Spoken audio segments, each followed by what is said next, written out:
23條咧就考大家咧，知唔知咩叫做 limestone 同埋咩叫做 table salts 啦？好啦，首先咧 limestone 咧組成嘅成分咧就係 calcium carbonate 啦，而 table salts 咧其實就係 sodium chloride 嚟嘅。咁啊，先加水落去啦，就係睇下邊個溶唔溶嘅。咁啊，所以你都知道 limestone 咧其實 calcium carbonate 係唔溶落水嘅。至於 sodium chloride 當然係由於佢有 sodium 咧，配咩都溶得落水嘅。咁所以咧加水咧，的確咧係可以分辨到兩者嘅。咁至於第二個咧 flame test 喎，如果燒有 calcium 嘅嘢咧，就會係 brick red flame；如果燒sodium 嘅嘢咧，就會有 golden yellow flame，所以又可以分得到啦。咁最後咧，如果加呢個 dilute hydrochloric acid 落去嘅話咧，只有咧 carbonate 咧就會同 acid react 生成咗咧呢個嘅 carbon dioxide 啦，同埋呢個嘅 water 嘅。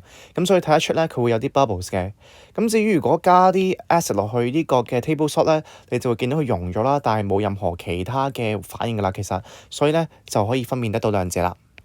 答案咧就會係 dot